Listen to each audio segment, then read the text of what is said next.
71쪽입니다. 소설 이론 계속 나갑니다. 아래쪽 알맹이 소설의 결말 제시 방법 봅시다. 두 가지 있어요. 첫째, 닫힌 결말, 폐쇄적 결말이라고도 부르고요. 첫 줄 쳐봐요. 결말을 확실하게 종결하는 결말 방식이다. 끝을 내주는 걸 말해요. 예를 들어 현진건의 운수 좋은 날, 결말이 아내가 죽죠? 김동인의 감자도 주인공 복녀가 죽어. 죽음처럼 확실한 결말이 없겠죠? 이게 결말을 내주는 거, 끝을 내주는 거 닫힌 결말이야. 넘겨. 2번 열린 결말 또는 개방적 결말 줄쳐. 끝을 생략하고 중간에서 끝내는 결말 방식. 독자에게 여운을 남기고 상상력을 자극하는 결말이다. 중간에서 끝내버리는 거야. 결말을 짓지 않는 거지. 황순원의 학, 성삼이가 덕제의 포승줄을 풀어주면서 확 끝내버려 중간에. 그 이후 장면은 독자의 상상력에 맡겨. 결국 전쟁이 나온 이데올로기의 갈등이, 이념의 갈등이 우정으로 인간 애를 통해서 회복됨을 암시하게 해주죠. 이효석의 메밀꽃 필무렵도 중간에서 끝내버려요. 그리고 이후의 장면은 허생원과 동의의 관계가 부자관계, 혈육관계임을 짐작하게 해줍니다. 3번으로 가겠어요. 문체. 두 번째 줄 쳐. 작가의 개성적 문장의 개성적 특성을 가리킨다. 영어로 스타일이라 그래. 아래쪽 지문 하나 보겠습니다. 이효석의 메밀꽃 필무렵인데 유명한 이거 지문이야. 세 번째 줄부터 줄을 쳐요. 길은 지금 사너리에 걸려있다. 밤중을 지난 무렵인지 죽은 듯이 고요한 속에서 짐승 같은 달의 숨소리가 손에 잡힐 듯이 들리며 콩포기와 옥수수 잎새가 한층 달에 푸르게 젖었다. 사너리는 온통 메밀밭에서 피기 시작한 꽃이 소금을 뿌린 듯이 흐뭇한 달빛에 숨이 막힐 지경이다. 거기까지. 이거 분명히 소설인데 마치 뭐 같습니까 이거? 시 같은 느낌이 들죠? 이런 걸 이제 서정적 문체, 시적 문체라고 그러는데 아래쪽에 줄 칠게요. 해설에. 감각적인 언어와 비유적 표현으로 찾았으면 줄 쳐요. 배경을 묘사함으로써 시적이고 서정적인 이효석 특유의 문체가 잘 드러나 있다. 이것도 세 번 기출이야. 메밀꽃 필 무렵 이 지문 나오면 그거를 답해야 되겠습니다. 알겠습니까? 예. 밑에 1번 문체의 구성 요소 세 가지 있다. 서술 묘사 대화. 자, 서술은 밑줄 직접 설명하는 방법. 묘사는 구체적으로 그려내듯이 보여주는 방법. 자, 대화는 등장인물이 주고받는 말. 다음 2번 어조. 영어로 톤. 네 번째 줄 쳐. 언어에 의해 나타나는 분위기, 기분을 의미한다. 다음 페이지. 소설에서 나타나는 어조의 양상 네 가지 점검하겠어요. 첫 번째 1번. 해학적 어조. 해학이란 웃음이 유발되는 거죠. 재밌는 걸 말해요. 익살과 해학. 익살은 바로 남을 웃기려는 말이나 몸짓을 익살이라 그래. 재미있는 거, 웃음이 유발되는 거 해학적 어조야. 자, 예를 든 작품이 바로 김유정의 범범이 되겠는데 네 번째 줄 정부터 한번 읽어봅시다 우리. 그리고 난 사람의 키가 무럭무럭 자라는 줄만 알았지. 곱빼기 키에 모르만 벌어지는 몸도 있는 것을 두고 알았으랴. 때가 되면 장인님이 어련하다 싶어서 군소리 없이 꾸벅꾸벅 일만 해왔다. 그런 말이다. 장인님이 제가 다 알아채서 참 너 일 많이 했다 고만 장가들어라 하고 살림도 내주고 해야 나도 좋을 것이 아니냐. 해학적인 어조예요. 주목. 여기 이제 상황이 어리숙한 대릴사인 나가 나와요. 그리고 장인이 나와요. 장인 아주 교활하죠. 점순이와의 성례, 혼례를 치르게 해준다면서 핑계만 대고 계속 일만 부려먹어요. 이 어리숙한 바보 같은 나는 그 말만 믿고 계속 머슴같이 일만 하는 거야. 이 핑계 저 핑계 대고 장인은 계속 일만 부려먹어. 그런 상황이에요. 그래서 이 상황 자체가 굉장히 웃음 유발되는 해학적인 희극적인 그런 상황이 연출돼. 해학적인 어조라고 보시면 되겠습니다. 알겠습니까? 네. 자, 작가 김유정에 대해서 좀 이야기하고 갑시다.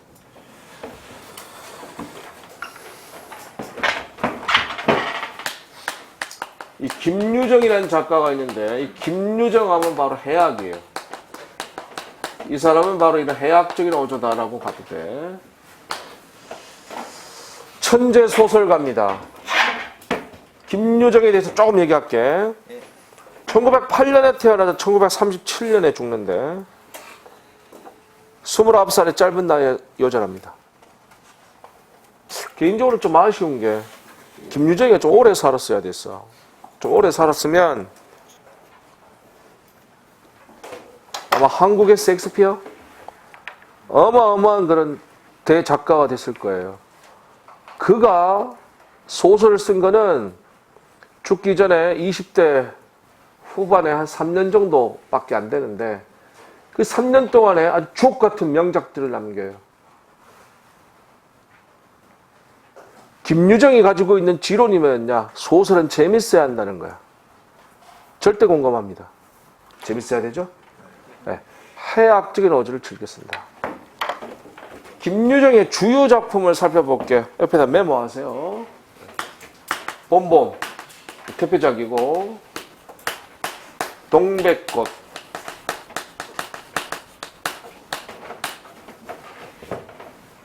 만무방, 금 따는 콩밭, 김유정의 대표작이고요. 김유정 하면 해학을 떠올리시기 바랍니다. 2번 갈게요. 반어적인 어조. 네, 표현하는 내용과 반대되게 표현해서 의미를 강조하는 어조다. 바로 반어법을 쓰는 거야. 제시된 지문이 여러분 잘 아시는 현진건의 운수 좋은 날. 지문의 맨 마지막 줄 봐요. 줄쳐. 개상하게도 오늘은 운수가 좋더니만. 반어법이죠. 운수가 좋은 것이 아니라 그날은 아내가 죽은 가장 비극적인 날입니다. 그치? 반어법을 써서 반어적 어조를 나타내고 있어요. 주인공 김첨지가 가난한 인력거꾼이었는데 그날은 대박이었어요. 손님이 많아서 큰 돈을 벌어요. 그래서 아내가 그토록 먹고 싶어 했던 설렁탕을 사서 집에 돌아옵니다만은 아내가 지금 죽어있죠. 뻣뻣한 시체가 되어 있습니다. 지문의 밑에서 두 번째 줄에 설렁탕 보입니까? 하트 표시. 진짜 하지, 하트 표시. 아내에 대한 사랑. 시험 문제예요. 여기서 설렁탕의 소재의 의미는 아내에 대한 사랑이에요. 왜? 그 설렁탕이 아내가 먹고 싶었던 음식이었거든. 그걸 사서 왔는 거예요. 3번 갈게요. 풍자적인 어조. 부정적 인물에 대해 비판 공격적 어조를 우리는 풍자적인 어조다. 풍자 그러면 비판이에요. 예를 넣은 작품이 바로 최만식의 논리학이 되겠는데 거기서 그 한생원이라는 자가 나오는데 가난한 소장농이었고요. 일제히 수탈에 농토를 빼앗긴 농민이에요. 두 번째 줄 정도 봐요. 한생원 같은 사람으로는 나라란 백성에게 고통이지 하나도 고마운 것이 아니었다. 또 있어야 할 요긴한 것도 아니었다. 이렇게 얘기하면서 현실을 비판합니다. 바로 해방 직후 시대 상황에 대한 풍자. 최만식의 논리학입니다. 최만식 하면 또 바로 풍자적인 어조야. 최만식은 이런 풍자 소설을 씁니다. 최만식의 대표작 일단 그 작품 논리학이 태평천하 윤직원이라는 영감이 나오죠. 치숙 레디메이드 인생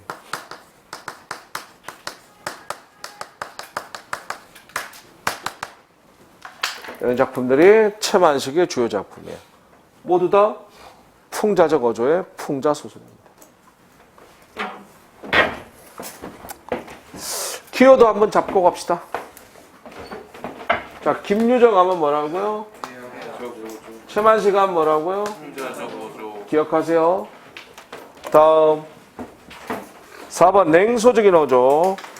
쌀쌀맞은 태도로 업신여겨 비웃는 어조. 냉소라는 게 비웃음을 이야기해요. 밑에 있는 지문은 손창섭의 비 오는 날. 6.25 전쟁 직후 부산을 배경으로 해서 동욱이란 남매의 불행을 그린 소설이 비 오는 날이야. 지문의 두 번째 줄 봐봐요. 한편 병신이긴 하지만 얼굴이 그만큼 뱀뱀한 곳에 어디가 몸을 판들 굶어 죽게 하겠느냐? 비웃고 있습니다. 업신여겨 무시하고 있어요. 이런 걸 우리는 냉소적인 어조다 이렇게 말할 수 있습니다. 아시겠죠? 넘겨요. 4번 소설의 구성요소 첫 번째 인물로 가겠어요. 첫 줄. 인물은 소설에 등장하는 사람으로 사건과 행동이 주체가 된다. 1번 인물의 유형 박스표. 역할에 따라서 두 가지 주동인물, 반동인물이 있어요. 주동인물은 소설 주인공으로 사건과 행동의 주체적 인물이고요. 반동인물은 바로 이 주인공의 의지와 행동에 맞서 갈등하는 인물이다. 다음 중요도에 따라 주요 인물, 주변 인물이 있습니다. 주요 인물은 주인공이나 그의 버금가는 중심적 인물이고요. 주변 인물은 주인공을 돕거나 주인공을 돋보이게 하는 보조적인 인물이에요.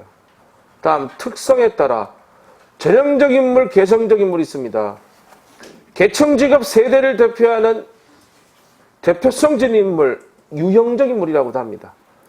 개성적 인물은 자기만의 뜻한 개성을 지닌 독특한 인물을 말해요.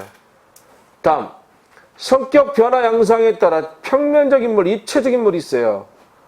평면적 인물은 처음부터 끝까지 성격적 변화를 보이지 않는 인물로 정적인 인물이고요. 입체적 인물은 성격이 변화한 인물로 동적 인물이라고도 합니다. 왼쪽 알맹이의 예를 한번 봅시다. 흥부전에 흥부는 다음 중 어떤 인물 유형인지 골라보시오. 자, 흥부전의 흥부 주동인물이에요? 반동인물이에요? 주동인물 체크. 중심인물이에요? 주변인물이에요? 중심인물 체크. 평면적 인물이에요? 입체적 인물이에요? 흥부는 처음부터 끝까지 착하죠? 성격적 변화가 없죠? 평면적 인물이 되겠습니다. 알겠습니까? 주목. 다른 예를 하나 들게요. 김동인의 감자에서 복녀. 이거는 입체적인 인물이야. 왜? 성격이 변해.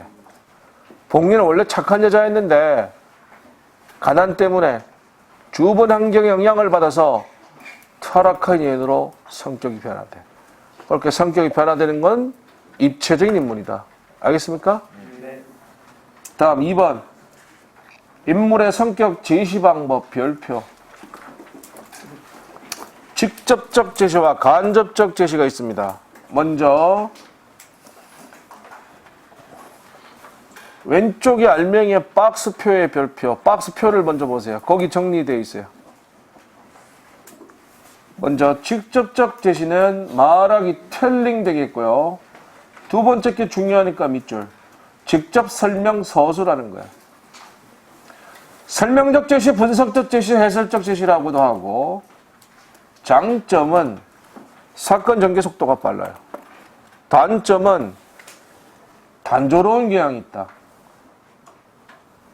내용이 추상적으로 흐르기 쉽다는 얘기지. 또 독자의 상상적 참여를 제한시켜 수동적인 독자로 만들어요. 이에 반해 오른쪽 간접적 제시. 보여주기 쇼잉의 방법이고요. 역시 두 번째 게 중요하니까 밑줄. 대화 행동을 통해 간접 추리합니다. 극적 제시, 상황적 제시라고도 부르고요. 장점은 극적 효과를 가져온다. 극적 효과 동그라미 옆으로 화살표. 연극을 보는 것처럼 구체적이고 생생함. 연극을 보는 것처럼 구체적이고 생생함. 이런 걸 극적 효과라 그래. 단점은 느려. 사건 전개 속도가 느리고 자칫하면 작가 의도가 잘못 전달될 우려가 있다. 한 개 더 적을래요? 작가의 견해를 나타내는데 불편함. 밑에 하나 더 적어요. 작가의 견해를 나타내는데 불편하다. 그런 것도 단점이야. 일단 그 표로 정리하시고요. 이쪽으로 원위치에서 다시 한번 보겠어요. 원위치 1번 직접적 제시, 분석적, 해설적, 설명적, 논법적 제시, 말하기 틀리. 밑줄 닫혀. 서술자가 인물의 특성을 직접적으로 설명하는 방법이다. 서술이 간단하고 서술 시간에 절약되는 효과가 있지만 구체성은 읽기 쉽다. 예로 든 지문이 박경리 토지입니다. 여기서 이용이라는 인물이 나오는데 마을에서 제일 풍신 좋고 인물 잘난 사나이다 이런 식으로 얘기해서 직접적으로 인물의 성격을 제시하고 있죠? 직접 제시예요. 2번 간접적 제시. 극적 장면적 제시 보여주기 쇼잉이라도 하고요. 밑줄 닫혀. 인물의 성격이 그들의 언어와 행동을 통해 스스로 독자에게 드러나는 방법이다. 간접적 제시는 인물의 생생하게 묘사하여 독자의 상상적 참여가 가능하고 극적 효과질이지만 표현상의 제약이 있다. 다음 페이지 얘가 나와요. 역시 지문은 박경리 토지야. 거기서 보면 채치수란 인물의 행동 그리고 큰 따옴표 대화까지 제시돼서 그의 성격을 짐작하게 해준다. 아주 독선적이고 신경질적인 인물의 성격을 간접 제시했어요. 다 2번 사건. 1번 갈등의 개념 밑줄. 소설이나 희곡 등에서 한 인물 내부의 혼란이나 한 인물과 그를 둘러싼 외적인 요소의 대립. 내려가서 2번 갈등의 양상은 별표 쳐야 돼. 요거 중요해. 크게 외적 갈등, 내적 갈등이 있는데 먼저 외적 갈등. 5가지 있어요. 첫 번째, 개인과 개인의 갈등 밑줄. 주동인물과 반동인물 사이의 갈등입니다. 오른쪽 알맹이에 개인과 개인의 갈등의 요소 줄쳐, 계층, 성별, 세대, 가치관 차이, 경제력, 지역 등이 해당이 됩니다. 예로 든 작품이 김유정의 본보입니다. 어수룩하고 순진하며 머슴같이 일을 하며 성례 날짜만 기다리면서 일을 하는 나와 일만 부려먹으면서 성례 날짜만 미루기만 하는 장인 사이의 갈등으로 개인과 개인의 갈등이에요. 예를 하나 더 들겠습니다. 염상섭의 3대.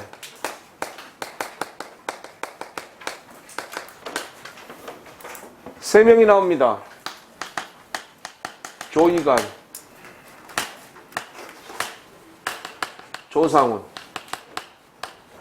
조덕기. 1대, 2대, 3대예요. 할아버지, 아버지, 손자 되겠어요. 할아버지 조이간은 구한말 세대. 봉건적 가치관을 지녔어요.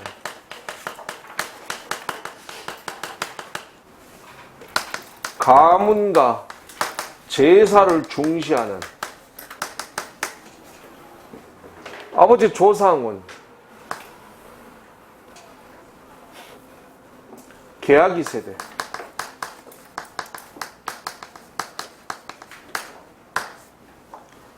오로지 아버지의 재산 상속에만 관심이 있어.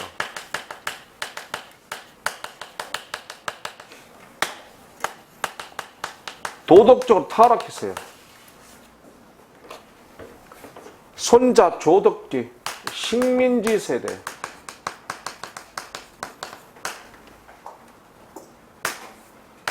일본 유학생이에요.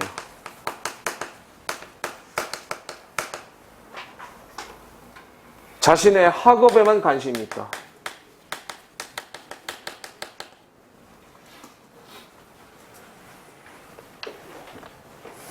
세 명이 다 제각각이에요.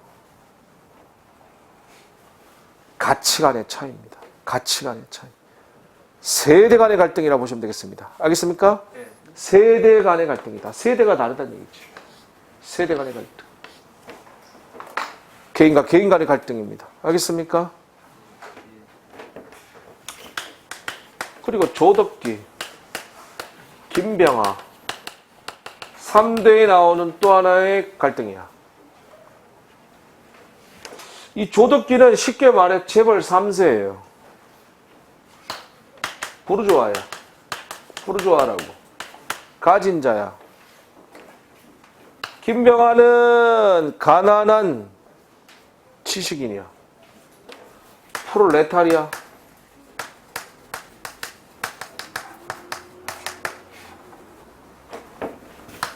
이거 자본주의야. 이거 사회주의라고. 사상이 달라요. 실제로 김병환은 사회주의 사상에 매료돼 있어요. 조덕기는요, 재벌 3세로서 부르주아예요. 가진 자예요. 조덕기는 김병환가 왜 이렇게 사는지 이해하지 못해요. 김병환 역시도 조덕기를 서로가 서로를 이해할 수가 없어. 이건 서로가 살아가는 삶의 사고방식, 가치관이 다르기 때문에 갈등이 일어나는 거예요. 이것도 개인 간의 갈등이다. 이거는 가치관의 차이.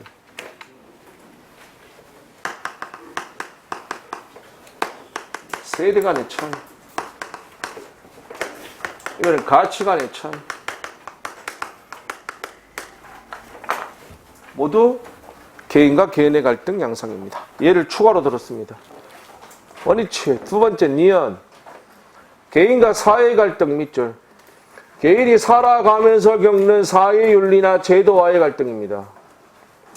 오른쪽 알맹이 개인과 사회의 갈등 줄쳐야 시대상황, 사회구조, 윤리, 법률, 사상, 제도 등. 책에 예로 든 작품이 최만식의 레디메이드 인생이에요. 일제강점기 식민지 현실에서 실업 문제로 인해서 당시 사회 현실과 일본에서 대학까지 나온 주인공 P와 겪는 갈등, 사회 현실과의 갈등으로 개인과 사회의 갈등이 예가 되겠어요. 시험에 2번 나왔죠. 예를 하나 더 추가하겠습니다. 허균의 홍길동전.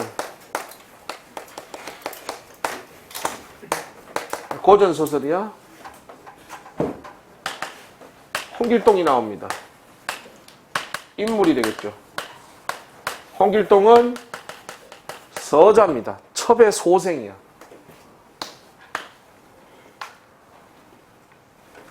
당시는 신분제도가 있었어요. 신분제도가 있었다고. 적자와 서자를 차별하는 적서차별의 이건 사회현실이야. 사회적인 제도가 되겠죠.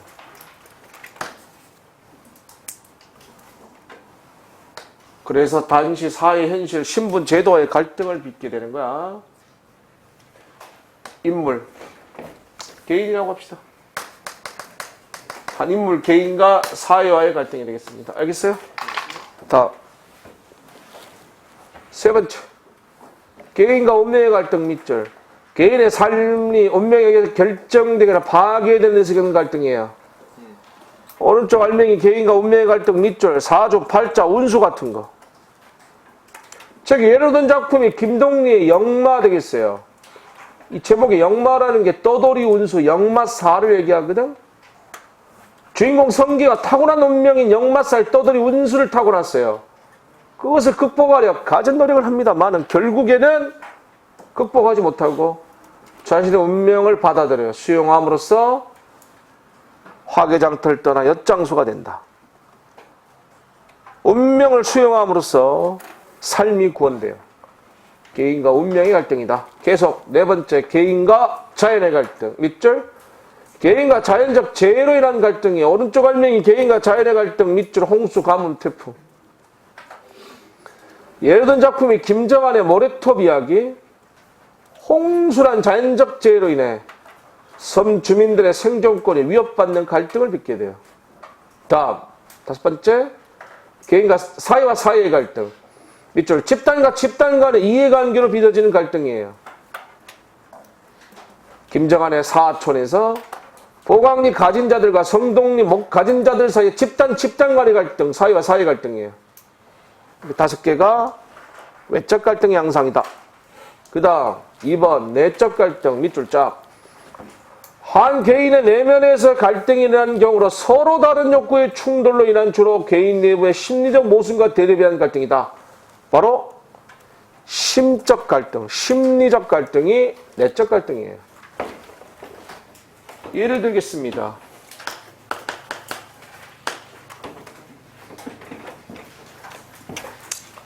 최인원 광장.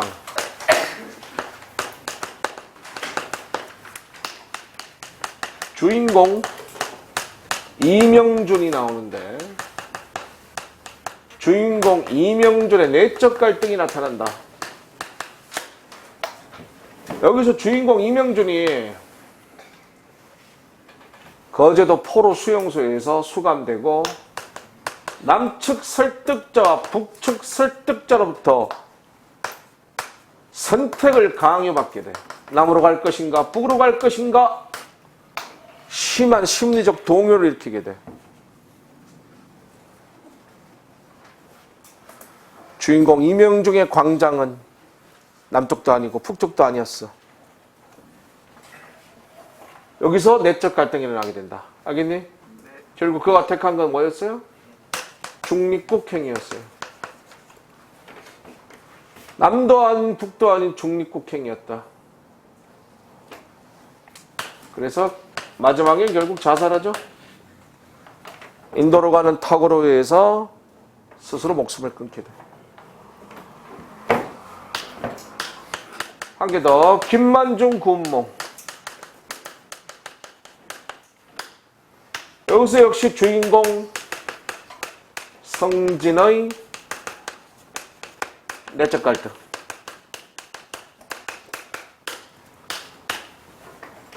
주인공 성진은 스님이에요. 종교적으로 수행을 해야 됩니다. 하지만 또 한 명의 인간이야. 인간으로서 세속적인 욕망을 품게 돼. 이 둘 사이에서 심한 심리적 동요, 역시 갈등을 하게 되죠. 결국 그는 꿈을 꾸게 되죠. 꿈을 통해서 인간이 누릴 수 있는 모든 부귀영화를 다 누려요. 양소유로 태어나서 40년 동안이나 부귀영화를 누린다. 하지만 꿈에서 깨어난 성진은 인간의 삶이 다 부질없다는, 인간의 삶이 허무하다는 인생 무상을 깨닫게 된다. 이게 이제 구운몽의 내용이야. 여기 앞부분에서 이 성진의 갈등, 이것이 바로 내적 갈등이에요. 알겠습니까?